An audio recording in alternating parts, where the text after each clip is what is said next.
All right. Let's get into our player ratings for yesterday's game against Brighton. First up, we'll go with Guillermo Vicario. We both gave a 9 to. Obviously, again, in tip-top form. We didn't even really discuss it much in the review because even though he had a brilliant game, there was a myriad of problems that led to us losing. But I have to say, some of those saves in the first half, that one from Danny Welbeck where he makes a really great reaction save where it looked like Welbeck had the whole goal to aim at and he was able to keep it out.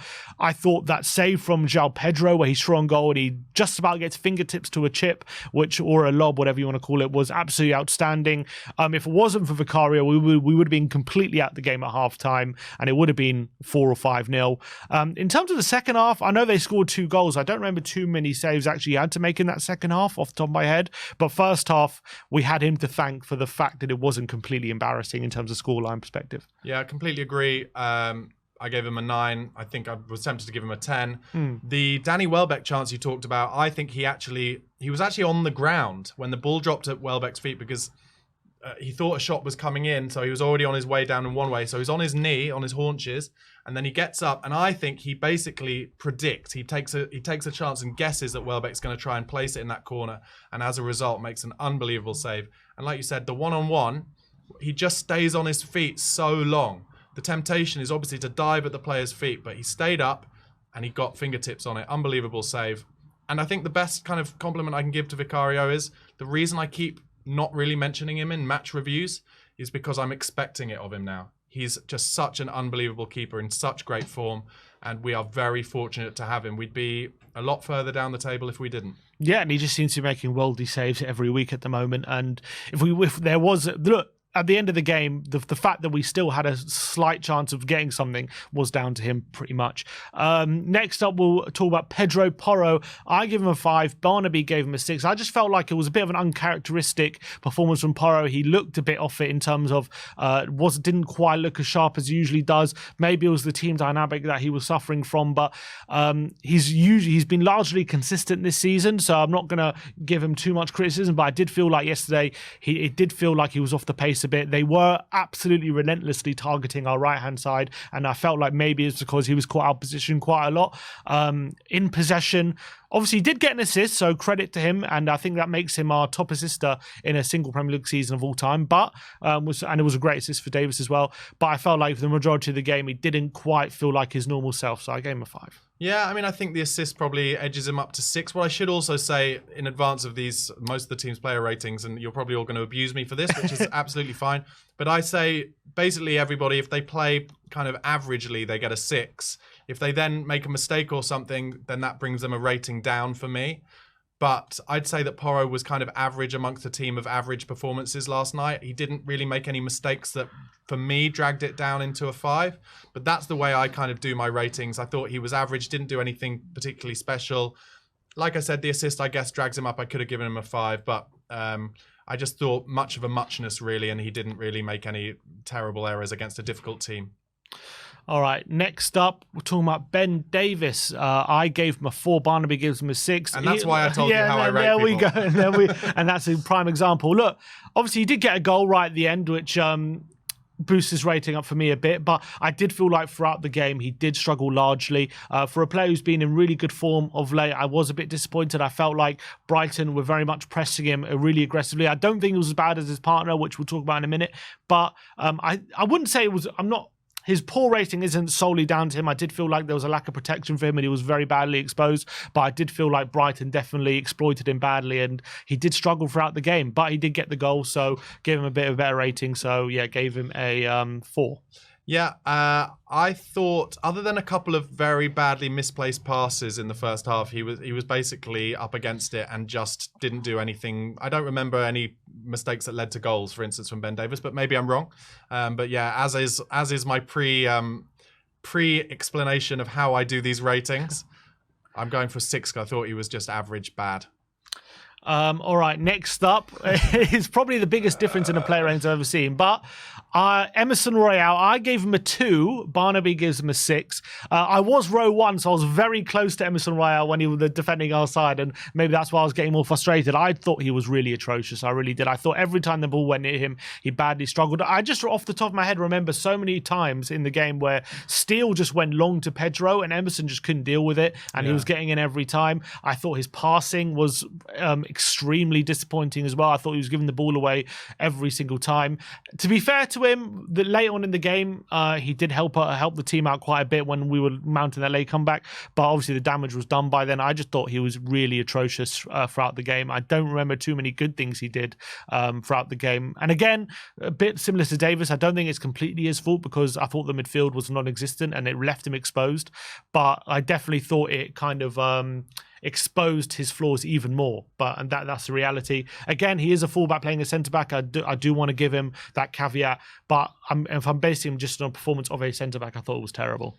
I think if you're, basically what you're saying is he's a fullback playing as a centre-back, so if he was a centre-back playing centre-back, I would have given him a 1. Essentially, yeah. Maybe I'm a little more, I don't know, maybe I'm just not used to these player ratings, and looking at all the comments at the moment, I think everyone's closer to how you feel than they are to how I feel.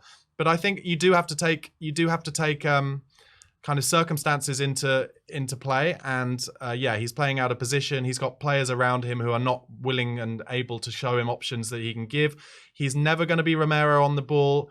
We said in the preview, there's an argument for the fact that, and this is obviously going to cause big controversy as well, but I think Dyer is probably a little better on the ball than Emerson Royal is. Royal gets it stuck under his feet quite a lot. But in terms of what he's being asked to do, for me, I don't think he was responsible for any huge mistakes. If I was going to give someone a 1 or a 2, it'd be because they'd thrown in 2 own goals and they hadn't worked. They were Tanguy and Ndombele-esque levels of running about the pitch. I think Royal is a trier, and he is working his nuts off to be as good a player as he can be.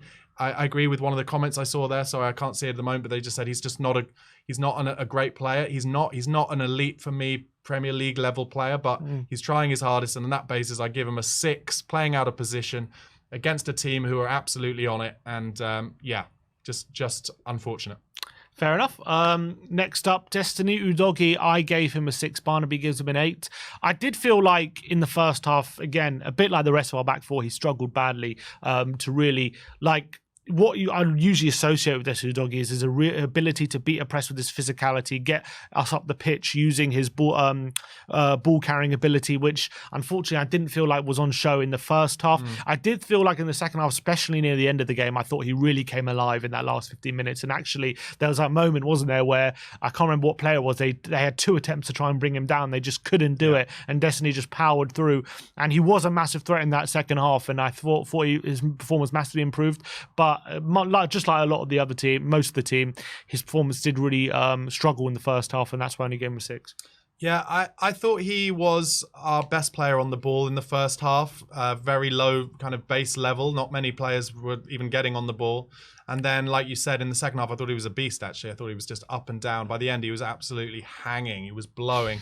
And yeah, that break where he beat 3 men, one of them tried to clothesline him down around his neck. And he was just kind of, as we got into that last 15 minutes, he was the player who they were finding over and over again in that inside left channel. And then I think actually sometimes he was making the wrong decision by giving it to Brian Hill, who was then probably not really making the most of the space he had.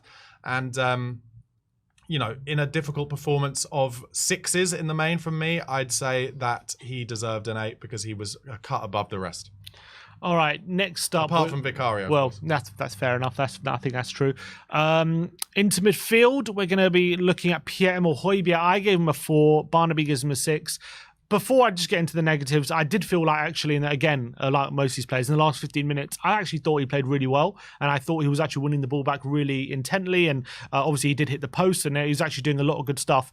But unfortunately, that's where, for me, the positives end. Because I thought he was pretty atrocious for the first 70 minutes. I thought, especially in that first half, he was hiding. I don't think he was showing for the ball. I thought when he did get on the ball, he was taking heavy touches. He was showing a lack of quality, which we do know sometimes Hojbjerg can show from time to time. I thought his passing was inaccurate. And I thought in general, again, especially in these kind of situations where we're playing teams who are going to be pressing us aggressively, who are not going to be giving us time on the ball, that's where Hojbjerg really struggles in these kind of games. I thought he did yesterday. He did have a strong ending, so I gave him a bit of credit, but unfortunately, it was a 4 out of 10 for me. I thought Hojbjerg, it's easy to forget some things I find when you're very disappointed after a defeat. And I have somehow remembered that in the first kind of 10 minutes or so, Hojbjerg took a couple of balls on the half turn that I'd almost never seen him do before and kind of beat a man and been a bit braver than I'd seen him for a long time. There were other occasions where he kind of was half a second late on his pass, and that ended a kind of a good move opportunity. But that is really who Hojbjerg is. And the reason I've given him a 6 again is because actually I think, along with a lot of the players, he put in the effort. He just isn't an Ange ball player, and therefore he's not able to get a 7. Unless, well, I'll tell you what, I would have given him a 7 if he'd scored that goal that hit the post. I mean, that's worth talking about as well. That was actually a really good effort. But yeah, look, I understand why people are upset with him, but it's mainly because he's just not the right kind of player for this kind of style of football. So 6 out of 10. He didn't kick one in his own goal or do anything mental. And he worked his hardest. And we're going to see with the kind of next player that I am willing to vote people down when I don't feel like they're kind of giving their all. So Hojbjerg, I'll give a 6, but I realise that I'm going to basically gonna get shot as I leave the building for saying that. All right, next up we are going to talk about Sarr. We both gave him a 4. Yeah, uncharacteristically poor performance I felt from Sarr, albeit I actually felt like potentially last week as well wasn't his best. I felt on the ball much sloppier than he has been in this season for the majority of the season. I thought he got completely overrun in midfield. I mean, you're looking at that Brighton midfield of Gilmour, Gross, and I can't remember who else was in that midfield, but you look at that midfield and you're thinking that should be a midfield where people like Hojbjerg and Sarr should be licking their lips trying to dominate that physically, and they were getting bullied, they were getting pressed intently, they were the ones on the back foot, and I think Sarr was really struggling to deal with that, to be honest, and I thought it was a disappointing performance from him and one of his weaker ones of the season. Yeah, as I said, I saw too many occasions where he didn't work hard enough. And that, to me, is where you start getting properly voted down. And he's my first 4 of the day. I was disappointed with him. But I'll say, as I did earlier, African Nations Cup coming up, probably didn't want to get injured. Some fatigue in there as well. Obviously, he had an injury a few weeks ago and has played every game since and pretty much lots of minutes in those games anyway. So he's a young kid. It's going to happen. Let's not kill him for it. Yeah, fair enough. Next up is Dejan Kulusevski in the number 10 position. I gave him a 4. Barnaby gives him a 5. Obviously was guilty of conceding that penalty in the first half where he was pulling Welbeck's shirt. I mean, I thought it was, again, a bit of a quieter game from Kulusevski, especially him in that number 10 position. I don't think we saw much of him in terms of an attacking sense when we were in Brighton's half. I thought defensively, he was struggling to really contain Brighton. I thought we were so open in the midfield. I don't think he was doing his defensive duties as good as he could have been. I did think he looked a lot better once he moved back out to the right, was having a lot more space and opportunity to go up Brighton and attack. But there were a few occasions late in the game where he had a few opportunities to put in a good cross or provide something, and he was overhitting a few passes, and he, especially I remember one where he was looking for the back post and completely overhit it for a goal kick. The quality was a bit lacking for Kulusevski, I felt, and obviously the penalty he gave away was very, very frustrating, so I gave him a 4. Yeah, I thought he was average and he gave away a penalty, so I take a mark off for that. There were also a lot of occasions in the first half, and this was sending a mere mental in the watch-along actually, where he could have had some shots and he didn't. He tried to play too intricate a kind of through ball. And that's frustrating because he has actually got a great shot on him. I agree with what you're saying in that he was kind of overrunning some stuff in the second half as well. But mainly just I would have given him a 6, but he gave away the penalty and it was a bit silly. 5. All right, Heung-min Son up next. Started out left wing in this game. We both gave him a 4. Yeah, again, it's probably, I would say, the 3rd game in a row where Son has not looked particularly at his sharpest or his best and was definitely out of the game. And to be fair, he had, especially in that first half, he did have opportunities to have a run at Hinchelwood. And you're thinking he's got an 18-year-old midfielder who's basically playing at fullback in this game. He should really be licking his lips at opportunities to run at him. And I don't know whether he lacked confidence or sharpness, but he just didn't take those opportunities. He looked completely off the pace. He was losing the ball way too cheaply. Was completely a non-factor, I felt. Albeit he did have that one shot, I think, in the first half, which just whistled past the post. Credit to him, he did get an assist later in the game, which for Veliz, I mean, it was a simple assist, but he did get it. He looked a bit better, I felt, once he moved centrally. I felt he looked a bit more of a threat, but still wasn't really troubling Brighton as much as I'd have liked. And it just wasn't a great game at the end of the day for Sonny. Yeah, I'm going to caveat this by saying I love Sonny. I love Sonny, the most important player at Tottenham Hotspur and a huge part of our success over the last 5 years. But last 2 games, he's been poor. I'm sorry, and I'm happy to talk to anyone in the comments. Come over to Spurred On podcast on YouTube. I'm happy to discuss with you in the comments about Sonny's performances in the last 2 games. It's not because I dislike him. It's not because I don't think he's the most talented player in our squad. He is. But something is not right in the last 2 games. And I said it to him before we started today. The unfortunate thing for Sonny is when he's like 5% off it, it really shows itself in the kind of almost like the easiest things about football. And in his case, last night, it was in his ability to pass the ball 5 yards, to trap the ball and to get the ball from out of his feet. And it made him look bad. And I have to say, you can see it on his face as well. I was actually really surprised to hear that he came out and did a press conference, an interview, after the game last night, and said this is a big wake-up call for the team and we weren't at the races and whatever. Now, look, I'm not saying he's taking away his blame in that. He seems to be part of it. Of course he does. But I think most importantly, he has to just get to 100% in terms of his level. And if it's because the Asian Cup is coming up and that's on his mind is elsewhere, then fine. And when we get him back at the end of February or whenever it is, he'll be at his top again. And maybe he's got a little knock again. I don't know. We're not party to all of the information. But you can't hide the fact that last night he was poor. And that's why did I give him a 4? You gave him a 4, yeah. A 4. I'm sorry, Sonny, it just wasn't your night. Yeah, I do wonder if yesterday, especially against a team like Brighton, who do leave the amount of space that they do, whether Sonny centrally would have been the better option. But with Rishi in the form that he's in, we'll talk about him now, you can't really leave him out in that central striker position. We'll talk about Richarlison. Yeah. I gave him a 5. Barnaby gave him a 6. I think when all's said and done, he was probably our most dangerous attacker, I think, throughout the 90 minutes, albeit he did go off on the hour mark, didn't he? Did it, which was a bit of a surprising decision, albeit I did think, obviously, we probably were a bit better after he went off, but obviously he hit the post in the first half. He had a force a save out still and had 2 goals ruled out in the second half, so it wasn't for the want of trying, but I think at the end of the day, the quality was a bit lacking. What I would say is for the 2 goals that were ruled out, the finishes were pretty good. Yeah. I'll give him credit for that. They were really accurate into the corner, but obviously the timing of the runs still not there for Rishi. I don't know how many offside goals he has for Tottenham now in his career, but he's got so many throughout his time at Spurs. Probably top goal scoring for offside for sure. But I think when all said and done, you probably have to concede he was our most dangerous attacker, considering how close he was to scoring. Yeah, I'm pleased that he is now confident with his finishing. That's really good news and stands us in good stead. Another thing I said to Sim before, like, we have been blessed for 10 years with a player who is absolutely elite at timing his runs. I mean, I could probably count the amount of times Harry Kane got offside or scored an offside goal with one hand in a decade. And there's literally nobody in the Premier League as good as him at that, I would say. Haaland will get to that stage, I'm sure, because he's an intelligent young boy. But we were blessed to have that. And we don't have it anymore. And not many teams do. And as a result, Rishi is, at the moment, I'd say, it doesn't make exact sense in terms of the vocabulary, but he's kind of snatching at his runs now in a similar way to how he was snatching at his chances before. He's just going a half second, a millisecond too early. And it's interesting what you just said then. Maybe it would have been better for Sonny to play in the 9, because I think actually he would have timed his runs better in those opportunities. But, you know, if we're looking for positives, which I am, his finishing is there now. So if we make him the chances, I think he will get to, I've said it last night, I'm going to say it again, I think he'll get to 15 league goals this season.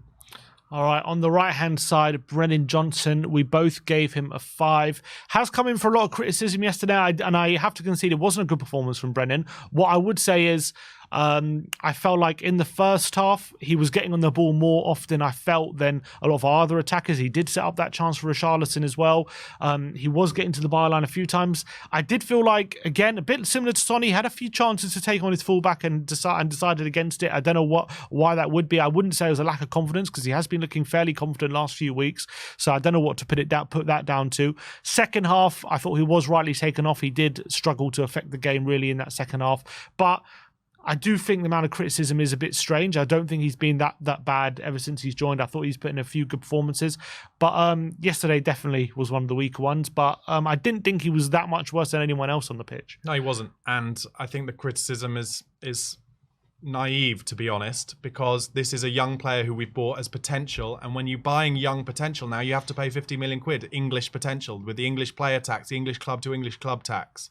So the reason why the hate is there is because people are like, oh, we've spent 50 million pounds on this player, we expect the finished article. That's not how it works anymore. 50 million is the new 100 million pounds. That's how it was. What 100 million pounds was a few years ago is now 50 million. You're not getting an English player from an English club who has scored Premier League goals and got Premier League assists out of their club unless their contract is running down for less than that kind of money. He's raw. Ange knows he's raw. I would say that he's played more minutes than Ange would probably have thought he would have done by now. I think he probably would have liked to have blooded him more in as cameo appearances from the bench, use his pace when defenses are tiring, and he's had to play because of the situation we've had with injuries and players having to come in and play in different positions, by which I mean Kulusevski specifically. I like Kulusevski in the 10. I think he's done well. He didn't have a great game, but I think Ange probably wants to, in a dream world, play him on the right mostly at this stage, but also is looking for another winger who can probably play both sides. Yeah, Johnson's game wasn't at its best last night. I think, as you said, similar to everybody else, he wasn't at fault for anything. It just wasn't his night. It wasn't good. I think I gave him a 6. Yeah. 5. Oh, 5, yeah. For the substitutes now, we'll go for Alejo Veliz first. We both gave him a 7. Obviously, got his first goal in a Spurs shirt, which is absolutely I'm delighted with him. And you saw the look on his face after he scored that goal.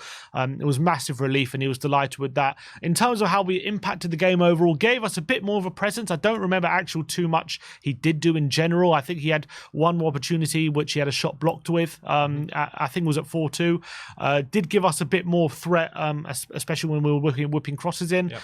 But obviously I wouldn't say massively impacted the game in terms of his overall quality. Yeah, give him a 7. I'm really, really excited for him that he got his goal. Imagine how he feels this morning. You know, he's got as many goals now halfway through his first season as Richarlison did for Spurs in the league the whole of last season, right? Now, that's not me saying he's better than Richarlison or he's going to play ahead of Richarlison. He's not, but he's a young kid finding his way in a new country. And what I'm really excited about is he genuinely gives us a different option, similar to what we had with Fernando Llorente when he was at Spurs. Obviously, different players. He was much more experienced and also was the slowest player I've ever seen play on a football pitch. But Veliz, honestly, really good in the air. And that does give us an option in that kind of last 15, 20 minutes in games like that where we need something different. It's devastating we don't have Perisic to put in those crosses for him, because I think Perisic, and I think we've mentioned this before, would have got so many minutes playing kind of that left-sided forward role in games where we're chasing it at the end. And Veliz, I think, looks very decent in the air and would probably have got a few more goals by now, maybe, if Perisic was fit. With Son going to the Asia Cup, do you expect Veliz to get a few more opportunities? I think he'll get more minutes off the bench. I think Richarlison's probably carrying a bit of a back knock as well at the moment. So I think him scoring actually will do him no harm in terms of his confidence next time he gets on the pitch. Maybe he'll start in the cup.